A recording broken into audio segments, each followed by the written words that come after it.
Assalamu alaikum wa rahmatullahi ta'ala wa barakatuh. Chers frères et sœurs, ravi de vous retrouver dans cette émission La connaissance sur la prière, comment faire ses prières. Après cette semaine, voyant que c'est le Ramadan qui s'annonce d'ici peu, Inch'Allah, nous allons commencer à introduire le Ramadan dès la semaine prochaine.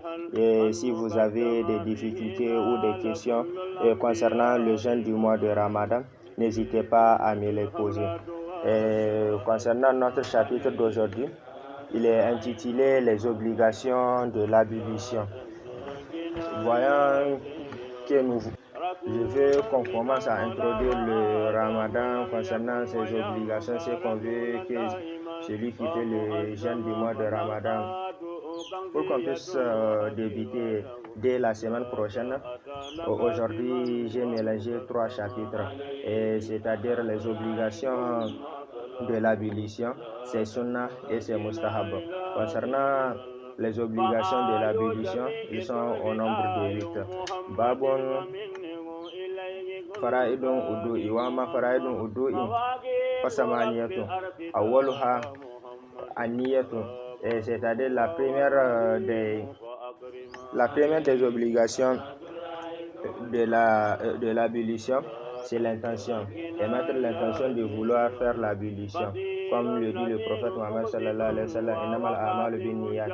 Et tout travail qu'on veut accomplir, il se justifie d'abord par l'intention. Si tu mets l'intention, tu vas le faire.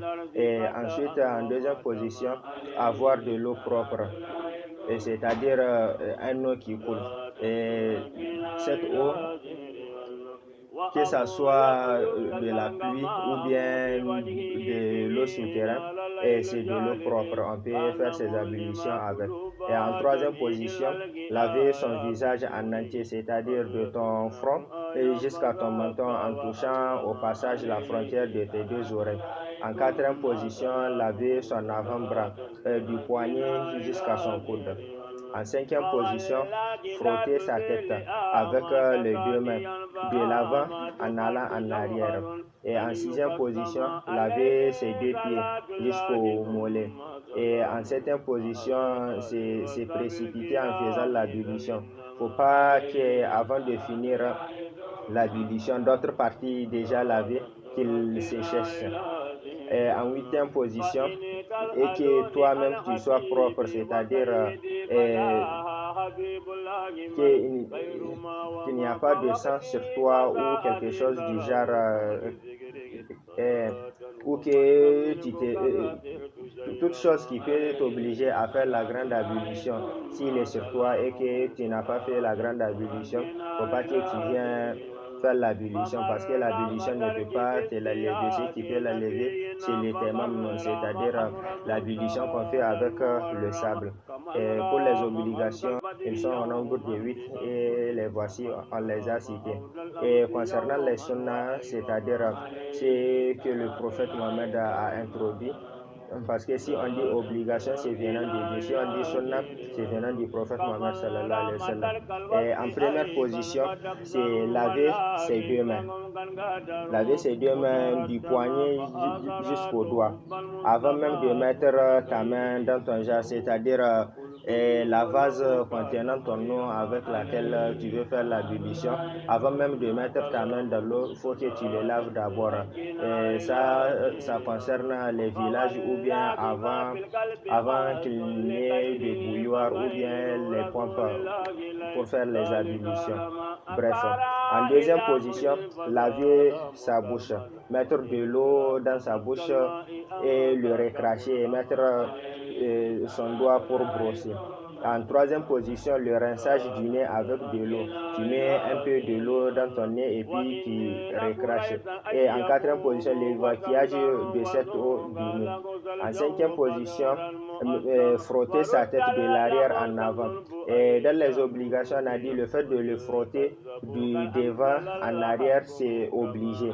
Et maintenant, dans les sunnahs, le fait de le remettre, c'est-à-dire de l'arrière en le ramenant en avant, ça fait partie des sunnahs.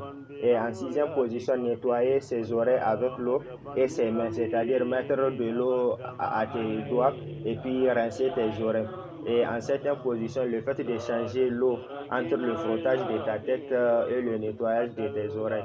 Après avoir frotté ta tête, il ne faut pas qu'avec cette même eau, tu dis que tu vas rincer tes oreilles avec. Et en huitième position, il faut que l'ablution s'essuie comme d'habitude, c'est-à-dire laver tes mains d'abord en première position, mettre de l'eau dans ta bouche, ensuite ton nez, après ton visage, ensuite ton avant-bras, venir mettre de l'eau sur ta tête pour le frottage avant-arrière, ensuite tes oreilles et pour finir tes deux pieds.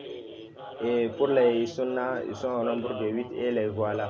Et à la dernière position, c'est-à-dire les mustahabs, ce ne sont pas des obligations, ce ne sont pas des sunnahs, mais ce sont des choses qu'on veut qu'on les fasse dans l'ablution pour que l'ablution soit bonne et correcte.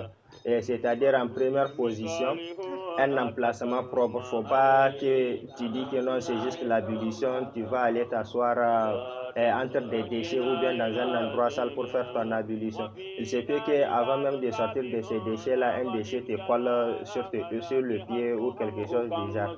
Raison pour laquelle en première position, un emplacement propre. En deuxième position, la réduction sans limite de la quantité d'eau. Si tu vas faire ton ablution, on ne veut pas que tu gaspilles trop d'eau. Raison pour laquelle on a dit la réduction mais sans limite. On n'a pas mis de limite pour dire on doit faire ces ablutions avec 1 litre ou 2 litres, non. Mais ici, la réduction sans limite, c'est-à-dire toi, tu sais que 1 litre d'eau peut te suffire pour faire tes ablutions. Il ne faut pas que tu fais ton ablution avec 2 litres d'eau. Là, tu as gaspillé l'eau. Et en troisième position, dire Bismillah. Et avant même de commencer l'ablution, tu dois dire Bismillah. Et un peu en avant, nous allons voir quelque part où on dit et tout celui qui fait son ablution sans dire Bismillah, et son ablution est rejetée. Et tout celui qui prie sans ablution, c'est qu'il n'a pas de prière. Que Dieu nous préserve. En quatrième position, le doigt qu'on fait à la fin de l'ablution, c'est-à-dire Allahumma ja'alni min at-tawwabina wa ja'alni min al-mutatahhirin wa ja'alni min ibadika salihin. Pour ceux qui n'ont pas bien saisi, et je vais l'écrire dans la description. En regardant dans la description, vous allez trouver cette doigt. Et en cinquième position, c'est brosser les dents. Le fait de brosser tes dents, faire le souak avant même de commencer l'ablution. C'est quelque chose qu'on veut qu'on fasse avant même de commencer l'ablution. Et en sixième position, le fait de laver ses parties, c'est-à-dire la main ou l'avant-bras ou son visage 2 fois ou 3 fois. Et en septième position, le fait que les parties soient bien touchées de façon complète avec l'eau. Et c'est la fin des mustahabs de l'ablution. Ce qui veut dire que les obligations, les sunnahs et les mustahabs de l'ablution, on vient de les citer. C'est-à-dire que la semaine prochaine, Inch'Allah, nous allons commencer avec l'introduction au Ramadan. Comment bien protéger ces jeunes de Ramadan jusqu'à en bénéficier de cette jeûne. Donc voici, nous sommes à la fin de cette séance, Inch'Allah, ou à la semaine prochaine pour l'introduction sur le Ramadan. Et avant de commencer l'introduction sur le Ramadan, dans chaque vidéo, nous allons continuer comme d'habitude notre calendrier et que c'est après qu'on va introduire celui du Ramadan ensuite, Inch'Allah. Par exemple, la semaine prochaine, nous allons d'abord commencer avec Baboun Fara'idun Taymumi et les obligations de l'ablution qu'on fait avec le sable. Comme ça, après ça, nous allons commencer avec celui du Ramadan. Et s'il plaît à Dieu. Sur ça, je vous dis à la semaine prochaine et n'oubliez pas, le paradis est en vous. Il faut juste oser le vérifier. La semaine prochaine et n'oubliez pas, le paradis est en vous. Il faut juste oser le vérifier.